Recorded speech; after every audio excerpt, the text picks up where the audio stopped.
Revenge films. My name is Amy, and I just got married 2 months ago. I get along great with my husband, and I was very happy, but there was one problem. It had to do with my husband's parents. My husband has an older brother, and his parents favored his brother over him. But now that my husband has a stable job with a good pay, his parents ask him for money regularly. My husband couldn't say no to his parents, so he ended up sending large sums of money to them every month. It's natural for children to pay money to their parents after they grow up and get a job. It's the least that they could do. This is what my mother-in-law would always say to my husband. As for my husband's older brother, he still lived at home with his parents and was unemployed. My parents-in-law showered my brother-in-law with love just because he was the firstborn, and he ended up growing up to be a spoiled and ungrateful person. One day, I received a phone call from my mother-in-law. It was the end of December. Hello? How are you? Nice of you to call. I'm calling about our annual family gathering. My in-laws insisted that we come visit them during the winter holiday season each year. My mother-in-law asked when we would be visiting them this year. We plan to come over on New Year's Eve. Can't you come over earlier? Say the 29th? That's when you came last year. Well, did you hear that Alan's been promoted and he needs to work? He's too busy to take any time off of work. As always, my mother-in-law claimed that we never told her anything and she became angry. How come you never tell us these important things? Don't you consider us to be your family? You're both being very disrespectful. But I guess I could be happy about the fact that Alan got promoted. So this year, it will be just me. If he has time, Alan may come over at the last minute. All right. If he needs to work, I guess there was nothing that we could do about it. As for you, Amy, I need your help around the house, so I'd like you to come over as soon as possible. After that, my mother-in-law hung up the phone on me. Alan was in the same room as me, listening in on our conversation. I hope that my mother wasn't too harsh on you this time. I let out a big sigh and told him what she had said to me. I'm sorry that you have to go on your own this time. Let's make this our last visit, though. I don't want to spend any more holidays with my family. I agree. I'd rather spend time with you alone in our home. I had visited my husband's family several times before we got married, but we talked about it and we came up with a plan to get out of not seeing his parents anymore. Until our plan could be carried out, we just have to put up with his family. It was New Year's Eve and I made my way to the house of my in-laws. As soon as I arrived, I helped my mother-in-law clean the house. I cleaned the bathroom, toilets, entrance, and cleared out the storage room. Amy, could you do more cleaning here? It's not as tidy as I'd like it to be. Okay, sure. My mother-in-law enjoyed making mean remarks at me. She said that my cleaning skills were poor and that I needed to put more effort into cleaning her house. If I helped her cook meals, she'd say that I was a lousy cook and that my food didn't meet her standards. Once you're done with that, could you please set the table and have everything ready so that we can all sit down for dinner? Yes, okay. I was the only one doing anything. Anytime I went to see my in-laws, they would make me do all the work and they would laze around. Did they think that I was Cinderella? I wasn't a servant that they could boss around, but I kept those negative thoughts to myself. I did everything that they told me to and went to sleep early that night. I couldn't wait for this nightmare to be over soon. I woke up early the next morning and drove home. A few hours later, I received a phone call from my mother-in-law.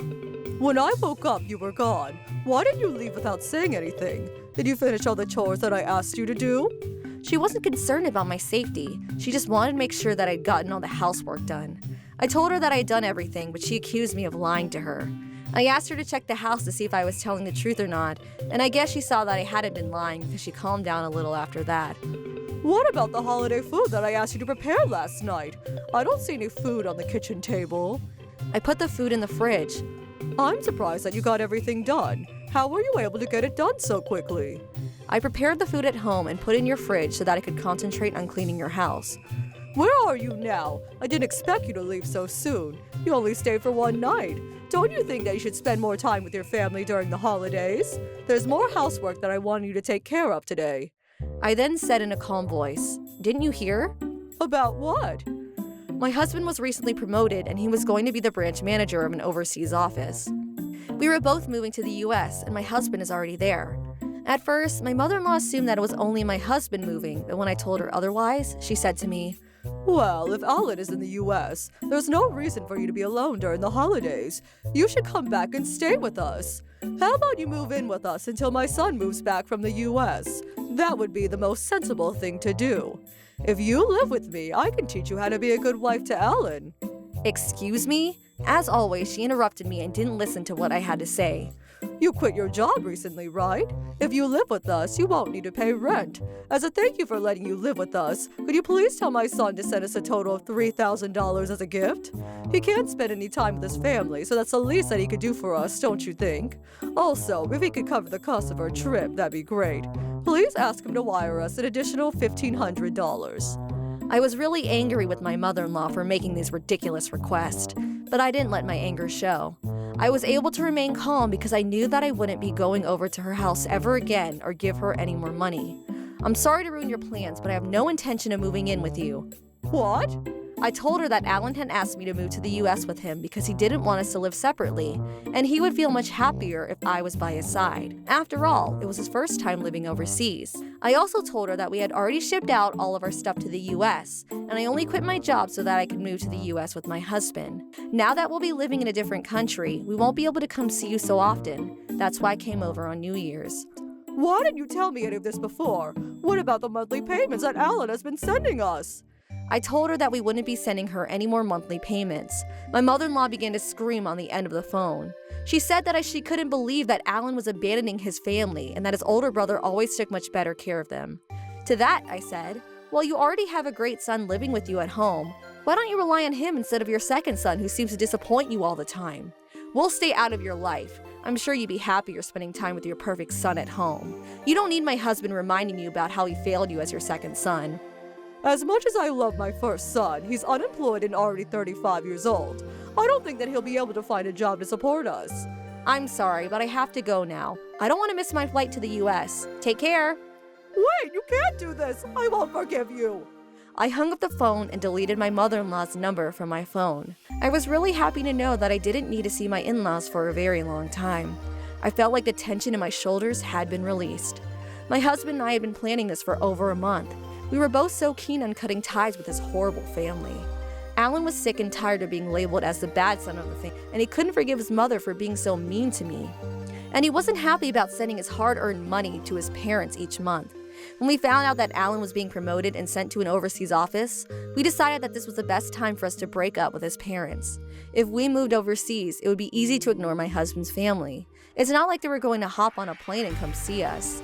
And the only reason I went to see them on New Year's was because there were a few things of my husband's that I needed to pick up before we moved to the US. I flew to the US and my husband was waiting for me at the airport. My husband thanked me and apologized to me for taking care of things with his family. I didn't mind though. I love my husband and I wanted the both of us to be happy. We found out later that my crazy mother-in-law went to Alan's head office in Japan and asked his manager to have him come back so that he could be close to his family. But Alan's manager didn't take her seriously. My in-laws are desperate to get in touch with us, but we didn't give them our new phone numbers so they couldn't, even if they wanted to. And they had kicked my husband out of the house when he graduated from high school, so they didn't know who he was still in touch with, so they couldn't get his phone number through his friends in Japan either. Why did they consider asking their older son to get a job? Why were they so easy on him? It's not fair that they treat their two sons so differently. As for my husband, he got a pay raise, and since we no longer needed to make monthly payments to his family, we put our money down for a mortgage and purchased a house in the US. Now that we have a house, we don't plan on moving back for many years. We've settled down and made new friends in our new neighborhood. We both love our new life. And we secretly return to Japan once a year without telling my husband's family. When we return to Japan, we spend time with my family. I also recently gave birth, so the last time that I was in Japan, I was able to introduce my parents to their new grandchild. They were both so happy for us. How was today's video? If you enjoyed it, please subscribe, like, and leave a comment. Stay tuned for more.